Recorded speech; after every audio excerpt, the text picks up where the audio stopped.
This album, The Calm After, was actually, with the exception of 2 cuts on the album that are new, was previously released in 2007 as an album titled The Storm.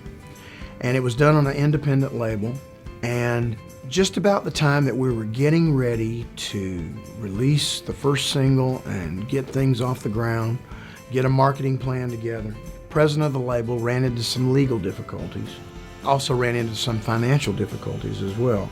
And so the album really never got an opportunity to really see the light of day. And I knew if I could get those masters back and re-release it on my own label, that I could do something with it and give it an opportunity to see the light of day that it never really had an opportunity to see before. I've been talking about for 5 or 6 years about the possibility of starting my own record label, because things have changed so much in the marketing world that you can actually take the music directly to your audience, especially if you're an established artist. You can take it to your audience directly without having to go through middlemen, so to speak. I went back, remastered the entire album, made it sound even better than what it had sounded like before. And we added 2 more cuts to the album, one of which is the first single with my daughter. Another is the cover of an old Faces song called Stay With Me. It's really thrilling for me to see how much things have changed just in the last 6 years since we released the project prior to that. It's amazing to me, and all the things that I'm seeing point to a lot of positives for having your own record label and being able to go directly to the public.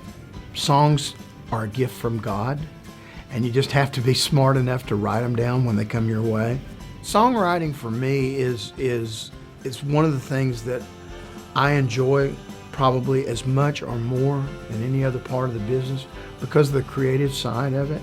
To get an opportunity to write something that makes people think. I've had people come up to me and say all the time, when you wrote this song or when you wrote that song, you said all the things that I've been trying to say for a long time. And it was almost like you were reading my mail when you were writing that song. And that's one of the greatest compliments, I think, as a songwriter that you could ever possibly be paid. I've had experiences in my life where I've written certain songs. I can give you one example, Anymore. I co-wrote that with Jill Colucci in Nashville.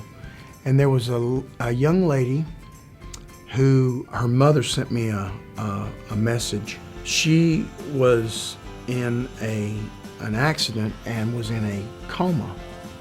Her daughter was in a coma for about 8 or 9 months.